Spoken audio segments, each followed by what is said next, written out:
Hey there, welcome to the Movie Review Mom YouTube channel. Thanks for visiting my channel. If this is the very first time, yay, you found me finally. And if you're a returning subscriber, yay, thanks for coming back. My goal is to save you time and money by giving you the scoop on filmmaking quality and content. So you can decide whether or not you want to spend time or money or both watching a particular film. So today, the movie I'm reviewing is called Flow. This animated animal adventure movie is now playing in theaters. It's rated PG. It's an hour and 24 minutes long, and my overall movie review mom grade is an A minus. I really enjoyed it and thought it was lovely and can't wait to tell you more about it. I'm going to give you an overview in a nutshell, and then I'll point out things I liked, things I didn't like. I'll offer tips for parents, themes worth talking about if you watch this with other people, funny lines, interesting lines, and even recommendations for other films that are sort of similar that you might also really like. But first, let me introduce today's featured product, which can be found on Amazon in the description link below. This is a guidebook about how this movie was made. It's called Flow 2024. And I think that if you're interested in the artistry, and the interesting fun facts that I'm going to share with you in just a minute, I think you'll enjoy this book. All right, enough about that. Back to the movie. So, in a nutshell, the story is about a cat who finds refuge on a boat after a huge flood destroys its home. The cat is shocked to find other species on the boat that it needs to team up with in order to survive. This lovely film is Latvia's official submission for Best International Feature Film for the 97th Academy Awards in 2025. Surely they'll at least be nominated for an award. It's that good. The animated film was directed by Gins Zilbalodis. Hopefully I pronounced that correctly, who also co-wrote it with Matisse Kaza. Already the film has won 15 awards at various international film festivals. Now, quick tips for parents. I think kids will enjoy this. There is portrayal, however, of bullies and animal fighting. Animals are in dangerous situations almost the entire film, but there's nothing super scary or crazy that will frighten kids, at least. Some of the themes that are illustrated very well are animal life, climate change, working together, friendship, trust, and community. So here's the long list of things I really liked about this film. First of all, the dreamlike animation is just lovely, but what's especially impressive is the attention to detail when it comes to the animals' accurate body movements and behavior. What's amazing is that the team insisted on using real animal voices. The sound engineer, for example, went to a zoo and tickled a capybara to use that for the animal that's in the film. But the screeching that resulted didn't quite match the film's sleepy character. So they ended up using a baby camel's voice. What I want to see is footage of the sound engineer tickling a capybara.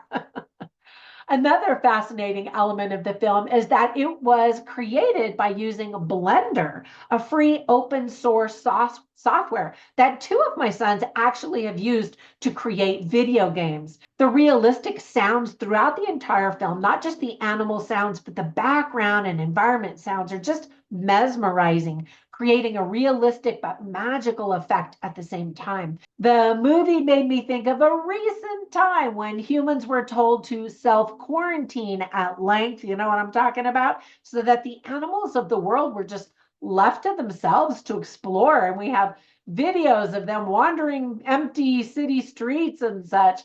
And so that's what we see, these animals, and you're wondering, where are the humans? What happened? The musical score provides effective tension throughout. If you're an animal lover, you'll think the film is very sweet and heartwarming, because it is. If you sit through all the final rolling credits, you'll be rewarded with another quick scene. Now, on to the list of things that I didn't like or just wanted to give you a heads up on. Some viewers might not like that there is no dialogue in the film. It's only the sounds of real animals. Now, they're reacting, they're talking. We just don't speak that language.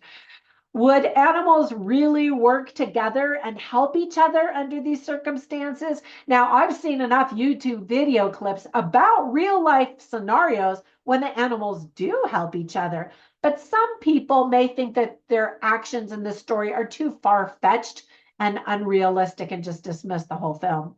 We don't really learn what caused the flooding, where on earth it happened, and how much of the planet was affected by it.